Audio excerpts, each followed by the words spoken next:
안녕하십니까. 오랜만에 옆에 누구인지 다 아시죠? 우리 채널에 이제 만나러 갑시다. 이만갑의 고정 출연 중인 김금혁군 오랜만에 이 자리에 모셨습니다. 오늘요 우리 금혁군과 얘기를 좀 해보고자 하는 것은요, 정의기억연대에서 좀 파생돼서 나온 그렇지만 굉장히 중요한 사건이죠.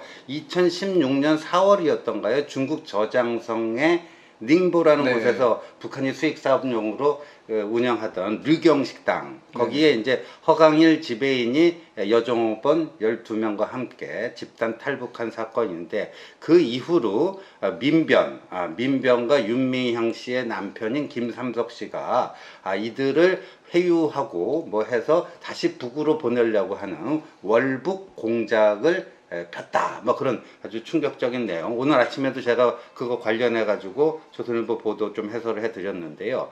우리 금혁군은 잘 아시다시피 김일성 종합대학 재학 당시에 이제 북경대학으로 유학을 갔었고, 그때 느낀 바가 있어서 인생 뭐 일생일대 최대 결단을 내리고 이제 한국에 왔는데, 얘기 들어보니까 허강일, 그 지배인 허강일 씨하고도 안면이 있다면서요? 뭐 제가 개인적인 친분은 없지만 좀 건너 아시는 분이기도 하고, 또 그분이랑 친한 분이랑 또 제가 또 같이 방송을 찍을 기회가 있어가지고 또 그와 관련된 얘기들을 들었었거든요. 아, 그랬군요. 네, 뭐 기사가 나오기 전에 저는 이제 관련 내용을 파악을 하고 있었던 상황이고, 또 아니나 다를까 기사가 바로 뜨면서 이제 많은 분들이 이제 이런 사실들을 확인할 수 있었죠. 그러니까 이분들이 이제 2016년 4월 그때 그 20대 총선이 있었죠. 맞습니다. 그 전주였어요. 한 일주일 전쯤에 이제 왔는데, 그런데 이제 이게 이제 세상에 그 조금 뭔가 의혹의 그 눈초리를 바라보게 된 게 2018년 5월인가요? JTBC 손석희 그 뉴스룸에서 이른바 블라인드, 얼굴을 가리고 목소리만 나오는 블라인드 인터뷰라고 하죠. 거기서 이제 허강일 씨가 등장을 해서 사실상 이게 뭐 그 당국에서 국정원 뭐 이런 데에서 기획한 기획 탈북이었다, 뭐 이런 얘기를 했어요. 그러니까 그걸 딱 보고 민변 쪽에서 이거 큰 건 하나 잡은 것 아니냐 해가지고 5월에 그 JTBC 블라인드 인터뷰가 나간 다음 달 6월부터 그 민변의 장모 변호사가 지속적으로 허강일 씨하고 그 여정업원들 이제 접촉을 해서 그때부터 시작됐다 그러는데, 우리 이제 금혁군이 들은 좀 이야기가 있을 거 아니에요. 제 신문에 보도된 거 말고도. 그러니까 이게 좀 찾아보면은 그때 이제 그 JTBC 단독 인터뷰가 나간 뒤에 민변이 조직적으로 여기 개입을 했다라는 정황 증거들이 꽤 있거든요. 그래가지고 뭐 장모 변호사가 맨 앞에 나선 건 맞지만 그거 말고도 우리가 좀 찾아보면은 민변에서 뭐 성명이나 그런 것들 발표가 되게 많고, 민변 주도로 해가지고 유엔에 이 문제를 끌고 갔던 적도 있거든요. 얼마 전에 유엔에서 이 문제는 우리가 관할할 사안이 아니다라고. 그거 뭐죠? 유엔 인권위원회에 보내가지고 이제 그 한국이, 그러니까 남한 정부가 단독적으로 개입을 해가지고 납치하듯이 끌고 왔기 때문에 그게 그러니까 그 인권 침해한 거다. 그리고 이제 북한의 그 뭔가 한국에 이제 그 종모분들이 오셨잖아요. 그분들의 부모님들이 유엔에다 제소를 했어요. 북한에 있는 그 탈북 여성들의 가족들이. 근데 그 사람들이 변호인으로 누굴 썼냐면 민변을 썼던 거예요. 그러니까 민변을 대리인으로 해가지고 이제 유엔 인권위원회에 이제 제소를 했는데, 얼마 전에 유엔 인권위원회에서 그걸 기각시켰어요. 그런 인권 침해 사항에 해당되지 않는다. 그 이제 관련 뉴스가 있으니까 여러분들 관심 있으신 분들은 찾아보시면 금방 나올 겁니다. 근데 이제 이런 사건이 대충 이렇게 되어 있는데, 사실 이게 기획 탈북이냐 아니냐의 문제는 오늘의 논란의 주제는 아닌 것 같습니다. 이게 뭐 사람마다 사안이 뭐 다르기 때문에 그 문제는 아닌 것 같고, 당시 허광일 씨의 인터뷰 내용, 그리고 이제 개인적인 어떤 얘기들을 들어보면은 한국에 대한 어떤 여러 동경심이라든가 혹은 북한 정부에 대한 어떤 여러 가지 압박감, 그리고 이 허광일 씨가 본인 주장에 따르면 장성택 사람들이랑도 좀 친했다고 해요. 장성택 라인이었어요? 근데 이제 장성택 사람들이 다 처형당하고 이러면서 자신의 입지도 굉장히 불안해지고 이러다 보니까 신경적으로 여러 가지 변화를 느껴서 한국으로 오게 되었다. 이 과정에서 뭐 국정원 사람들한테 도움을 받은 건 있지만 그들이 뭐 의도적으로 뭐 끌고 왔다거나 납치했다거나 그런 적은 없었다고 돈을 주고 매수하고 그런 건 없었다고 그런 해요. 건 없었다. 근데 이제 그 뭐 예를 들어서 국정원 입장에서도 많은 사람들이 넘어오게 되면은 자신들의 실적이 되니까 그렇죠. 뭐 이제 오면 우리가 잘 대우해 주겠다 정도의 그런 인사치레는 있었던 것 같습니다. 근데 우리가 그 시기를 잘 보면은 허광일 씨가 한국에 와가지고 이제 뭐 하나원이나 이런 과정을 거쳐서 한국 이제 사회에 나오면은 하나원은 안 거쳤어요. 그분들이 사실은. 하나원 네, 거의 안 거쳤어요. 3개월인가 뭐 하잖아요. 그거 안 거치고 그분들은 이제 특수한 상황이다 보니까 국정원의 조사를 받고 바로 한국 사회로 진출한 케이스인데 그때 우리가 다 알다시피 그 촛불 시위가 막 일어나던 시절이었고. 그러니까 이분들이 이제 2016년 4월에 왔고 네. 좀 정착할 그해 말부터 이제 네, 촛불 시위가 막 일어나면서 이제 뭐 허광일 씨랑 뭐 국정원인지 어딘지 모르겠지만 그 정보 파트 사람들이랑 얘기가 오고 가다가 이게 정권이 교체되면서 얘기가 중단된 걸로 알고 있고 그러니까 정권이 교체되면서 그 얘기를 나누는 사람들도 다 바뀐 거예요 사실은. 그렇죠. 그러니까 그 국정원이건 어디 뭐 국군 기무사건 하여간 그렇죠. 그쪽에서 이 사람들 담당하던 사람들은 정권 바뀌면 무조건 바뀌고 사실 다 옷을 벗었거든요. 이거는 그렇죠. 어느 정도 이게 맞다라고 얘기를 들을 수 있는 부분이고. 그러니까 민변은 이게 단순한 기획 탈북이 아니고 총선 직전에 뭔가 이게 북풍, 그죠? 선거에 이 보수 정당이 선거에 이응해 먹기 위한 정치 공작. 정치 공작을 위한 기획 탈북이다. 이거 아니에요. 단순한 기획 탈북이 아니고요. 거기다가 민변은 이제 납치라는 용어를 썼거든요. 납치라는. 그래서 총선에서 이기기 위해서 납치를 했다. 라는 어떤 그런 얘기를 했었는데 그에 대한 어떤 증거로 이제 그 12명 중에 좀 다른 의견을 가진 분들만을 딱 골라가지고 그분들의 인터뷰를 담아서 자신은 한국형을 원하지 않았는데 오게 됐다라는 식의 좀 짜깁기 인터뷰를 해가지고 내보내서 논란이 됐던 적이 있었거든요. 근데 그 허광일 씨 얘기를 들어보면은 사실 그게 아니라 이제 자기랑 얘기를 나누던 그 파트 사람들 다 없어지면서 자기가 좀 이제 홀로 남은 느낌을 받았다. 그리고 이제 그 찰나에 민변에서 계속 들어와서 이제 뭐 북한에 있는 가족들 편지도 주면서 그리고 이제 뭐 사진도 주면서 지속적으로 이제 자진해서 월북을 하는 게 어떻겠냐라는 식으로 얘기를 했고 그런 과정 속에서 JTBC에 인터뷰도 했던 것으로 저는 알고 있습니다. 그러니까 JTBC 인터뷰가 2018년 5월입니다. 그 6월부터 민변에 이제 장모 변호사가 접근해 오기 시작해가지고 이제 그 종업원들하고도 만나고요. 그리고 그 해 보니까 뭐 그 며칠이죠? 2018년 10월에 그 마포 쉼터에 이제 허광일 씨가 가더라고요. 2018년 10월에 엊그저께 압수수색 당한데 지금은 그 길원옥 할머니 혼자 살고 계시는데 당시에 윤미향 씨가요 금역군 그거 알아요? 그 자기 주민등록을 마포 쉼터로 해놓은 적도 있었어요. 그래갖고 위장 전입 논란이 있었어요. 또 그런데 하여간 그 당시에는 이제 그 김복동 할머니를 포함해서 세 분의 할머니가 거주하고 계셨는데 보니까 2018년 10월에 여기에 이제 초청을 해서 거기서 밥을 먹자. 그래 가봤더니 이제 거기서 윤미향 당선인을 처음으로 만난 거예요. 거기 보니까 이제 윤미향 당선인이 있고 민변 소속 변호사도 그러니까 장 변호사 말고 또 합쳐서 3명이 있었다. 그다음에 일본 조총련계 여성들 3명이 있었다라는 거예요. 이게 이제 저도 이제 뉴스를 통해서 봤는데 그분도 그렇게 말씀하신 걸로 알고 있거든요. 일본계 사람들이 여기 개입을 했다더라. 근데 그 일본계 사람들이라는 게 그러니까 북한을 추종하는 세력들, 조총련이라든가 혹은 다른 한통련이라고 한통련이라든가 그런 사람들이 이제 같이 와 있었다. 그러니까 지금 보니까 이게 이제 딱 짜집기가 맞춰지는 게 그 윤미향의 남편 김삼석 씨가 94년에 남매 간첩단 사건에 그게 뭐냐면 일본의 한통련이라고 있어요. 한통련. 근데 여기는 이제 무슨 그 조총련은 완전 북한 계열이고 이 한통련은 한국이라지만 한국 내 반체제 인사들이 만든 그거예요. 그래서 우리 법원에서 이적 단체도 아니고요, 아예 반국가 단체로 딱 이렇게 그 판결이 난 그런 단체인데. 그런 전적이 있는 분이군요. 김삼석 씨가 한통련 의장을 만나고 그 공작금을 받아서 국내 뭐 군사 기밀 이런 걸 넘겨서 간첩죄로 이제 유죄 판결이 났는데.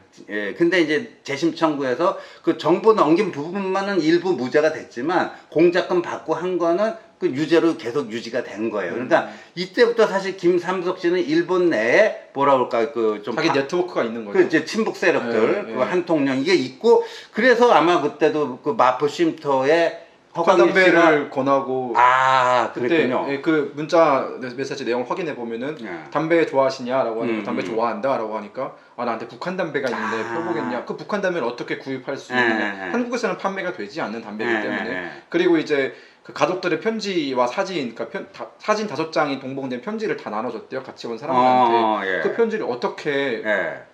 그 구할 수 있었느냐, 어떻게 자기들 손에 편지가 있느냐, 그러니까요. 문제도 이제 이렇게 해결이 되는 거예요. 조총연계 사람들이 같이 참석했었다라는 건 그 사람들을 통해서 편지가 왔다는 것이고, 그렇구나. 그 자리 자체가 예. 다시 재월북을 권하기 위한 자리였는데 예. 허광일 씨가 거기다 갔다가 이건 좀 이상한 것 같다라고 예. 해가지고 본인 주장으로는 예. 증거를 모았다라는 거예요. 그때부터 이건 좀 아. 이상한데, 내가 알기로는 그냥 밥 먹는 자리였는데 예. 그냥 뭐 좀 그동안 고생하셨다 음. 뭐 위로하는 자리였는데 나가 보니까 편지를 주고 재입국하는 게 어떻겠냐, 그리고 탈북은 죄다라는 식의 얘기를 한다거나 아니면 죄책감을 갖고 이제 살길 바란다라는 식의 얘기를 한다거나. 그 다음에 윤미향 쪽에서 그런 제안도 했다라는 기사가 있어요. 뭐냐면 그 이제 JTBC하고는 이제 얼굴 가리고 네네네, 블라인드 네. 인터뷰를 한 거 아니에요. 그러니까 수요 집회에 아예 나와서 아. 얼굴을 다 공개하고 허광일 씨와 그 탈북 여종업분들 같이 네네네.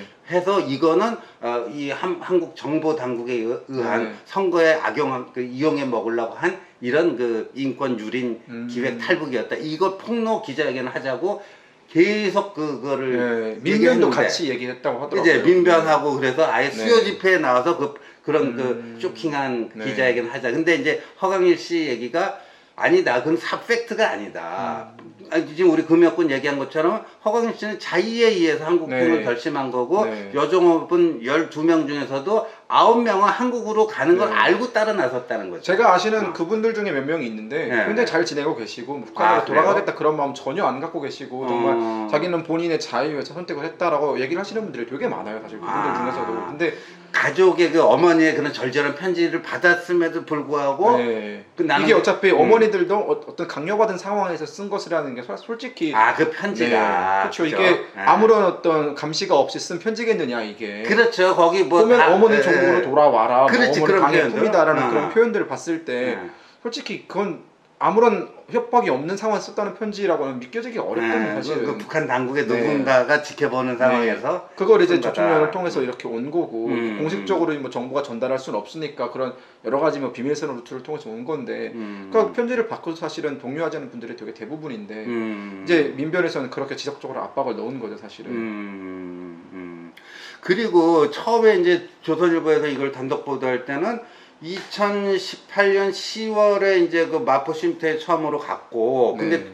그 간 다음 날 또 오라고 했고 그 다음 날 갔더니 이제 윤미향이가 자기 남편을 소개시켜 준 거예요. 김삼석 씨를. 네. 그래갖고 김삼석 씨하고 그때 이제 안면을 트고 지냈는데 한 2달 후인 2018년 12월에 김삼석 씨가 이제 그 허광일 지배인한테 2박 3일 좀 MT하자. 조용한 데 그쵸. 가서 네. 삼겹살 구워 먹으러 가자. 거기가 그게가 이제 안성이죠.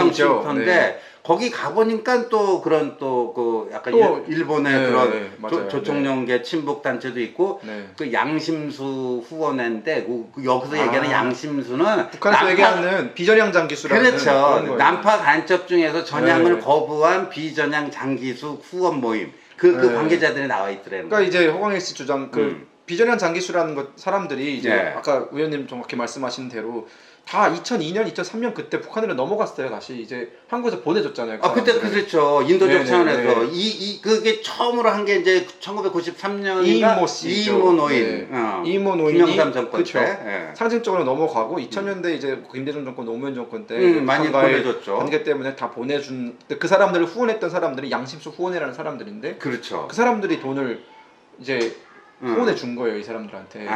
근데 양심수 후원회가 후원해 준다는 말은 하지 않고 예. 정대협에서 후원해 준다 예. 라고 하니까 이제 허광일 씨도 그걸 믿었던 것이고. 그러니까 50만 원씩 6개월 받았더라고요. 네, 300만 원 그다음에 받았다. 다른 또 여종업원 3명은 네, 네, 네. 30만 원씩 네. 6개월. 근데 그 돈이 그 정대협 돈이 아니고 이 양심수 네. 그렇게 근데 이제 이 허광일 씨는 정대협 돈이라고 받았길래 네. 받았기 때문에 김복동 할머니 돌아가셨을 때 자기 명의로 화환도 그 보냈다. 류경식당 네. 종업원 일동 명의로 네. 조화도 보냈다 네, 이런 네, 거거든요. 네. 어. 근데 알고 보니까 이게 네. 양심수 후원회 사람들이 와가지고 이제 우리 돈이다라는 식의 얘기가 나오고 이러니까 아니 그럼 북한이 싫어서 온 우리인데 왜 우리는 네. 친북단체에 돈을 받냐, 이게 악의가 안 맞다라는 식으로.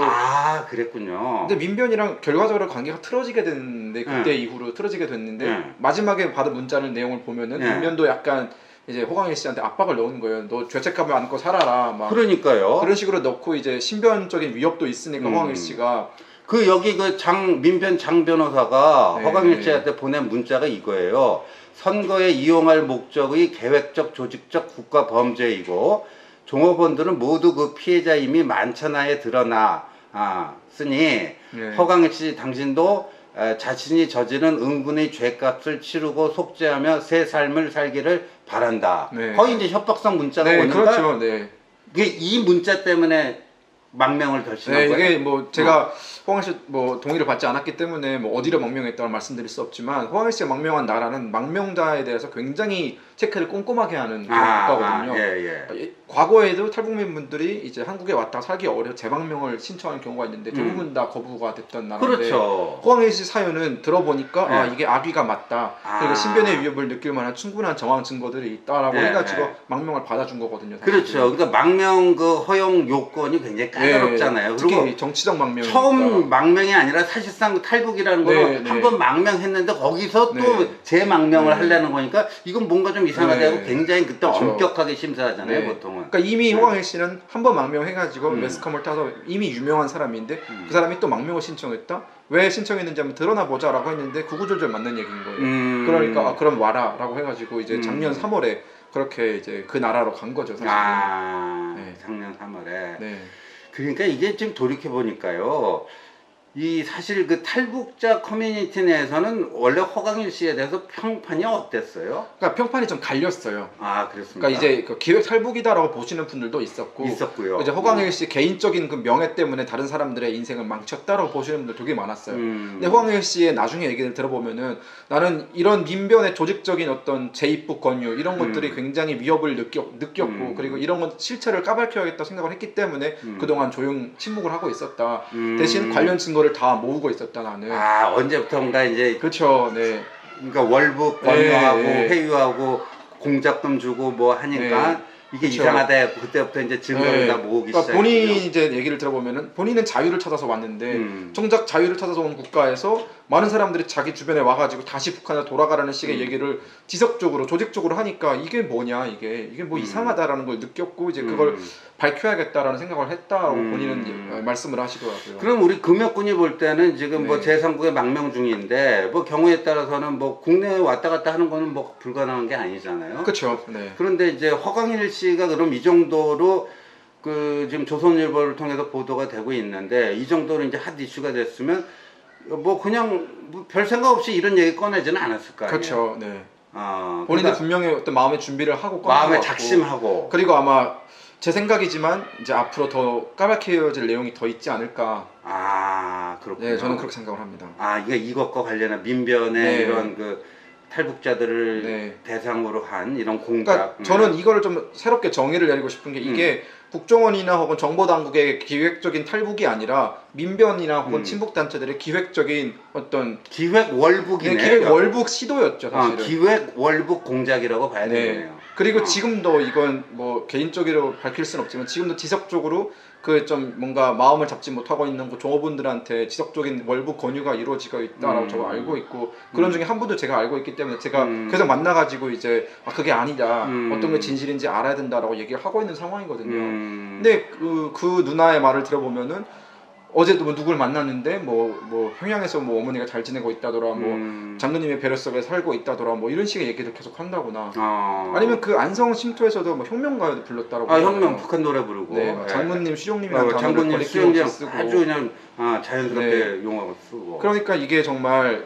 어떤 친북 단체 혹은 민변의 조직적인 그런 행위가 아닌가 사건을 이렇게 재정의 내리고 싶습니다. 그러면 이게 경우에 따라서는 이게 뭐라고 할까요? 현행법 위반 문제도 이거는, 제기될 수 그렇죠. 있지 않을까요? 그러니까 국가보안법 위반까지도 오히려 목숨을 걸고 자유를 찾아서 대한민국을 온 사람들을 뭐라고 그럴까요? 신변의 위협을 느끼게 한다든가 오히려 원치 않은 그 다시 재월북을 권유한다든가 그러니까 이것도 인권 유린 행위가 될 수 그렇죠. 있는 거예요. 그러다가 본인들의 말을 듣지 않으니까 급기야 이제 폭언까지 하면서 폭언, 협박, 그렇죠? 예, 뭐 죄책감을 느끼고 왜 죄책감을 느껴야 합니까? 독재 정권이 싫어서 온 사람들인데 그럼 본인들이 그러면 그 독재 정권에 좋으면 가시면 되는 건데 그렇죠. 본인들은 그러지 않으면서 네. 굉장히 그 탈북하신 분들에게 그런 폭언이나 압박을 하는 게 과연 옳고 정당한 행위인지 많은 분들이 좀 아셔야 될 것 같습니다. 우리 이제 탈북인 커뮤니티에서 이번에 이 사건을 굉장히 그럼 충격적으로 심각하게 받아들이겠네요. 아, 그렇죠. 그러니까 좀 그러면 이제 우리 뭐 이번에 또 2명의 국회의원도 뭐 배출하고 그랬는데 네. 좀 어떻게 이게 앞으로 이제 탈북인들이 어떻게 이 문제를 좀 저는 개인적인 바람이 있다면은 뭐 태용호 당선인이나 혹은 이제 그 지성호 당선인께서 이 문제에 좀 관심을 가지고 좀 파고들어서 이 사건의 실체에 대해서 한번 우리 국민들한테 낱낱이 알려주시면 좋겠다라는 생각을 하고 있습니다. 그렇죠. 이제 국회의원이 됐으니까 네. 공식적인 그쵸. 이제 힘이 있잖아요. 그 자료 요구도 네. 가능하고요. 네. 그 다음에 이제 이 정말 목숨을 걸고 탈북을 했는데 정권이 바뀌었다 해서 그 당국이 이들을 보는 태도가 180도 바뀌고 이런 건 좀 문제 네. 아닙니까? 그러니까 호황일 씨가 느끼는 감정은 이런 거예요. 그러니까 이제 정보 당국의 버림을 받았다고 본인은 느끼는 거예요. 근데 그 다음으로 또 민변의 버림을 받았다. 그러니까 자기는 좌우 양쪽으로 다 버림받았기 때문에 거짓말할 이유가 없다라는 거예요. 이제는 내가 어디에 이용당할 일도 없고 본인은 있는 사실만 얘기하겠다. 어차피 양쪽에서 다 버림받은 거 이제는 나는 정말 사실만 얘기하겠다라는 게 본인의 입장이시거든요. 그래서 저는 차라리 이렇게 얘기가 나온 김에 민변의 실체 한번 끝까지 파보자. 좋은 기회다라고 생각을 하고 있습니다. 오히려 그 전화위복의 계기가 될 네. 수도 있겠네요. 네. 예, 예. 아이고, 그 귀중한 정보 잘 들었습니다. 앞으로 또 이게 이게 이제 뭐 일회성으로 단발성으로 끝날 네. 게 아니라 또 허광일 씨가 또 새로운 내용, 그쵸, 네. 뭐 2탄, 3탄 뭐 있다면서요. 네, 그럼, 예고하고 있는 것 같습니다. 그럼 그때 또 네. 우리 또 금맥군과 또 그때 또 추가로 또 얘기 나눠보기로 알겠습니다. 하겠습니다. 예, 시청해 주셔서 감사합니다. 감사합니다.